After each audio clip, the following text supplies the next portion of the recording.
जोशीमठ में भूधसाव के चलते कई जिंदगी दांव पर लगी हुई हैं। ये भूधसाव चौतरफा चिंता बन चुकी है। अब तक वैज्ञानिक खिसकते हुए और पिघलते हिमालय और भूस्खलन पर विभिन्न तरह की तकनीकियों से जांच करते रहे हैं, लेकिन जोशीमठ की त्रासदी ने अब तक सभी शोधों और तकनीकों को जमीन पर परखने की चुनौती पैदा कर दी है। जोशीमठ में जिस तरह से पानी का रिसाव हो रहा है, इस रिसाव को लेकर लोगों के मन में कई सवाल उठ रहे हैं कि ये रिसाव क्या एनटीपीसी की टनल के कारण हो रहा है या फिर इसकी कोई और ही वजह है। ये अभी भी एक रहस्य बना हुआ है। इस रहस्य से अभी तक पर्दा नहीं उठ पाया है। आपको बता दें कि पानी रिसाव को लेकर राष्ट्रीय जल विज्ञान संस्थान ने जो प्राथमिक रिपोर्ट शासन को सौंपी थी, उसे आधी अधूरी बताते हुए वापस लौटा दिया गया है। हालांकि आपदा प्रबंधन सचिव का ये भी कहना है कि अभी ये कहना जल्दबाजी होगी कि ये सब एनटीपीसी के कारण हो रहा है या फिर नहीं। बात करें 1976 में भी भूधसाव हुआ था, तब तो एनटीपीसी नहीं थी। दरअसल पुराने भूस्खलन क्षेत्र में बसे जोशीमठ में पूर्व में अलकनंदा नदी की बाढ़ से भू कटाव हुआ था, साथ ही घरों में दरारें भी पड़ी थी। इसे देखते हुए साल 1976 में तत्कालीन गढ़वाल मंडलायुक्त महेश चंद्र मिश्रा की अध्यक्षता में विशेषज्ञों की कमेटी गठित की गई थी। आपको बता दें कि जोशीमठ में 3 जनवरी से जब दरारें गहराने लगी, तो इसके दूसरे ही दिन से बड़ी मात्रा में जमीन से पानी का डिस्चार्ज भी होने लगा। दरार धसाव के साथ पानी के डिस्चार्ज ने प्रभावितों के साथ ही शासन प्रशासन की चिंताएं भी बढ़ा दी। ये पता करना जरूरी था कि ये पानी कहां से आ रहा है। इसके लिए राष्ट्रीय जल विज्ञान संस्थान के वैज्ञानिकों की एक टीम को भी जोशीमठ भेजा गया। टीम ने 14 जगहों से पानी का सैंपल लेकर लैब में इसका सिग्नेचर मिलान किया।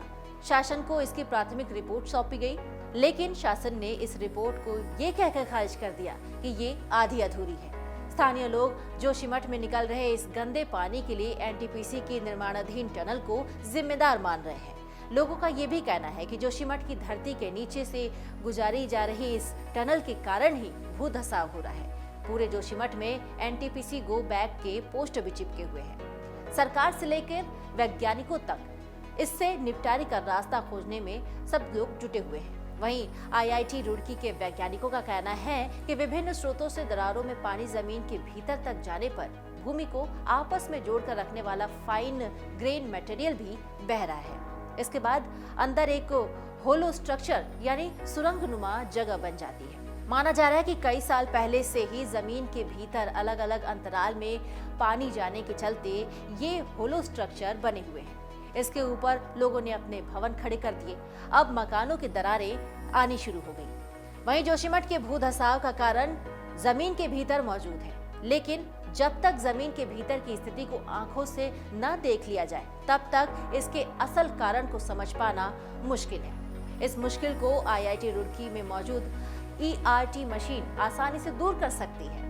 ये मशीन जमीन के भीतर के 3 आयामों को दिखा सकती है और अंडरग्राउंड वाटर के मूवमेंट को भी बता सकती है। जोशीमठ में भूधसाव की घटना से वैज्ञानिकों की भूमिका और भी बढ़ गई है। वैज्ञानिकों की राय में जोशीमठ आपदा के बहुत सारे ऐसे कारण हैं, जैसे कि पुराने भूस्खलन क्षेत्र में मलबे के ढेर यानी लूज मटेरियल पर बसा होना, ड्रेनेज की व्यवस्था न होने के कारण जमीन के भीतर पानी का रिसाव होना, शहर और आसपास के क्षेत्रों में नालों का चैनलाइजेशन और सुदृढ़ीकरण न होना, अलकनंदा नदी से हो रहे कटाव की रोकथाम के लिए कदम न उठाना। ऐसे और भी कारण हैं, जैसे धारण क्षमता के अनुरूप निर्माण कार्यों को नियंत्रित न किया जाना, 47 साल पहले चेताने जाने के बाद भी वैज्ञानिकों के सुझावों पर अमल न करना। बहरहाल जोशीमठ में निकल रहे गंदे पानी का रहस्य बरकरार है।